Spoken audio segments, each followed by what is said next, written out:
आणि यानंतर पुढच्या बातमीकडे वळूयात। बातमी नाशिकमधील टीसीएस प्रकरणासंदर्भातली। टीसीएस मधल्या पीडितेच्या जबाबामधून अनेक संतापजनक बाबी समोर आल्यात। रजा मेमन आणि आसिफ अन्सारीकडून मुलींचा छळ सुरू होता। तुझी फिगर 0 आहे, गरज पडली तर कधीही बोलावसे ते म्हणायचे। तर पीडितेनं पोलिसांना दिलेल्या जबाबाची एक्सक्लुझिव्ह कॉपी ही माझ्याच्या हाती लागलेली आहे। गुढीपाडव्याला आसिफ अन्सारीनं साडीचा पदर ओढल्याचं आपबीती या पीडितांनी सांगितली आहे।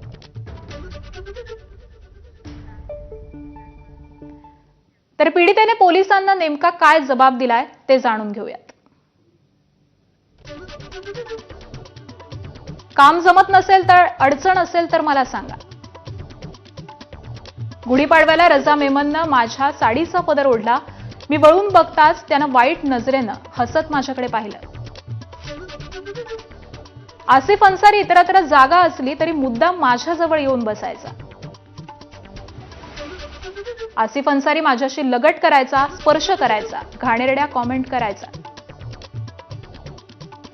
आरोपी रजा मेमन मला ऑफिसमध्ये प्लेयर म्हणायचा। काय चाललंय प्लेयर असं विचारायचा।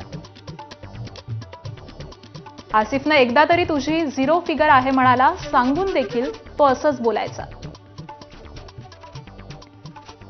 तुमचा महादेव भगवान आहे का, गणेश महादेवाचा मुलगा आहे का असंही विचारायचे।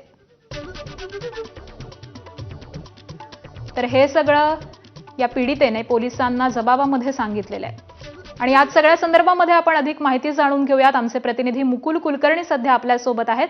मुकुल, खरं तर हा जबाब हाती लागल्यानंतर या जबाबामध्ये त्या पीडितेनं जे काही सांगितलेलं आहे ते एका संवेदनशील व्यक्तीने ऐकलं तर कोणाला देखील संतापाची लाट उसळेल असंच हे सगळं कृत्य दिसतंय।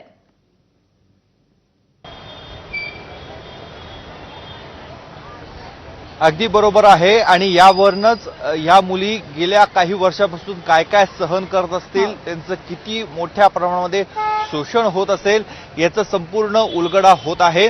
ज्या मुली इथे तरुणी कुटुंब चालवण्यासाठी, घरची परिस्थिती हालाकीची असल्यामुळे काहीतरी रोजगार मिळावा या उद्देशाने त्या कंपनीमध्ये काम करत होत्या, त्यांच्या या कौटुंबिक आणि आर्थिक परिस्थितीचा फायदा घेत हे जे आरोपी आहेत त्यांनी कशा पद्धतीने त्यांचा मानसिक शारीरिक छळ केलेला आहे याचा काळा चिठ्ठाच यामधनं पुढे आलेला आहे।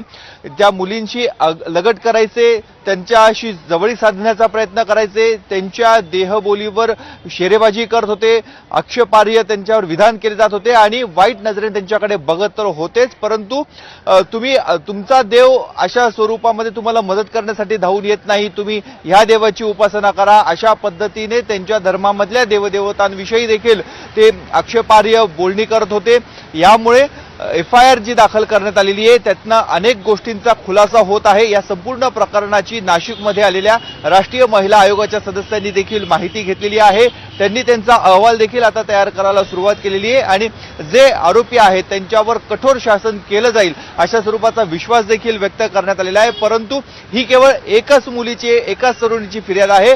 अशा 8 फिर्यादी आहेत आणि त्यांच्यामध्ये देखील अशा स्वरूपाचे गंभीर धक्कादायक खुलासे हे समोर येणार आहेत। त्यामुळेच नाशिक पोलिसांनी SITची स्थापना केली आणि या संपूर्ण प्रकरणाचा तपास हा केला जात आहे। कुठली मुलगी तिला कोणी प्लेयर म्हणायचं, तिच्या फिगरबाबत देखील चर्चा करत होते, त्यांचे कपडे खेचण्यापर्यंत, त्यांना ओढण्यापर्यंत देखील या नराधमांची मजल गेलेली आहे आणि म्हणून त्यांना कठोर शासन केलं जावं ही मागणी आता जोर धरते। नक्कीच, त्यामुळे खरं तर अतिशय संतापजनक हा सगळा प्रकार आहे। त्यामुळे SIT कडून कशा पद्धतीने चौकशी केली जाते, काय कारवाई केली जाते हे पाहावं लागेल। धन्यवाद मुकुल या सगळ्या सविस्तर माहितीसाठी। आणि पुढची बातमी आहे चंद्रपूरमधून। चंद्रपूर महापालिकेच्या हिराई महोत्सवाच्या उद्घाटन कार्यक्रमातल्या राजशिष्टाचार